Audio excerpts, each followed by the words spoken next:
Yes. You have initiated an interesting project, Rotary the One. Tell us about the project. You know, it's always, you know, I never knew what I wanted to do. Sometimes I think life leads me not to where I want to go. I believe where God sends me sometimes.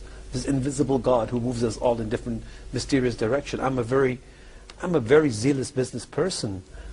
But what happened to me was about last year sometime, I heard a story about Dr. Hendrik Rubin.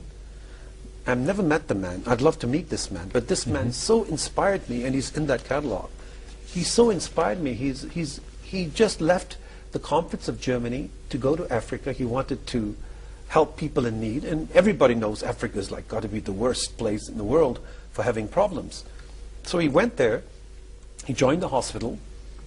And it was a private hospital. And after a few days, after a while, somebody came to see him. Two patients, local blacks, came to see him, ask him for help. And they had no insurance. But this was a private hospital. And as you know, the world works in very crazy ways. No insurance, no cure, no attention. So he had to turn him down and send him away. A few days later, he heard that these two patients had died. Dr. Hendrik was totally depressed. He said, you know, what did I come here for? I came here to save lives. You know, I came here to save lives, not to watch people die. So he left the hospital because he could never work in that environment.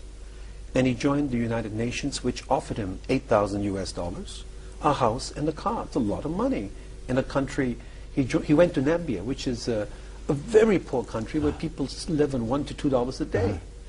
And he started his own little clinic in the city to help the old, the young, the poor, the needy, the drug addicts, the prostitutes, to the state that the drug people wanted to shoot him, and the pimps wanted to kill him because he was trying to convert them. And sometimes when he went home at night, he would be mugged by the very people he cured in the afternoon. This is, you know, it sounds very amazing, but if you live in countries where people, $1 is a matter of life and death, you begin to wonder what happens.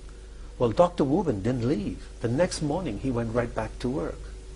So to me, this is a very special person. The One is looking for this kind of special person. The hero of all heroes. Like Mother Teresa. Absolutely. The Mother Teresa of tomorrow. We need to find that person and honor her. Wow. If the world finds another Mother Teresa, that would be much better, no? Do you know my dream? I think there are a lot of Mother Teresas out there. And we need to find them. Great.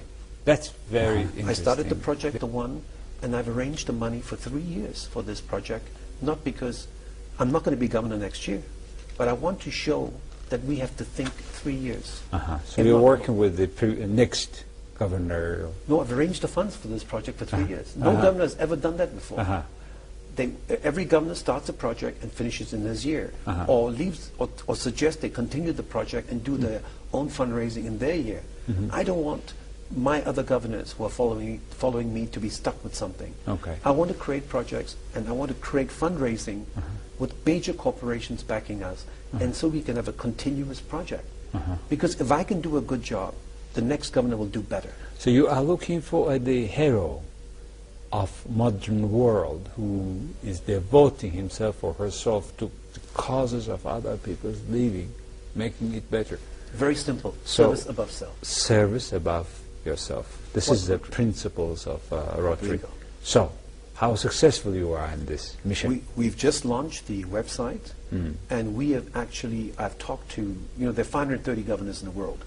I want to use the power of Rotary. We're 1.3 million people in the world. I don't want to spend money to save lives. I want to spend money, I mean, not on the One, what I mean to promote the One, I want to spend money on saving lives. So I've got my own budget.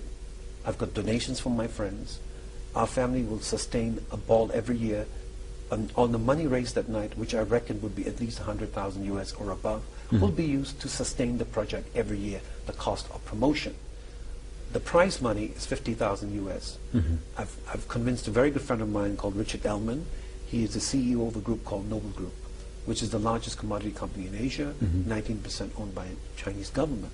He's a very good man, and he heard the story, and I said, let's do it. He said, David, it's done. I'll give you 50,000. I said, nope, I want 150. He said, why? I said, because if I do something, it must be continuous and sustainable. So you got it for 3 years, the fund. I got it for every life, year. trust me. I got it for life. Well, so have you been funding these people? We've started, and we've actually started to get nominations coming in. And I can tell you, in Philippines, they're so excited. I've got 7 governors in 7 districts. The whole country wants to start their own The One campaign for the hero in the Philippines. I said, wait a minute, it's my idea. Help me. Don't compete with me. So we're going to help them look for the one. We'll look for the one for the world, but we will also honor the one in India. See, my dream is to think international. This is an international project. I represent Hong Kong, Macau, Mongolia, but I like to think the world. I think the Rotary has to start thinking differently.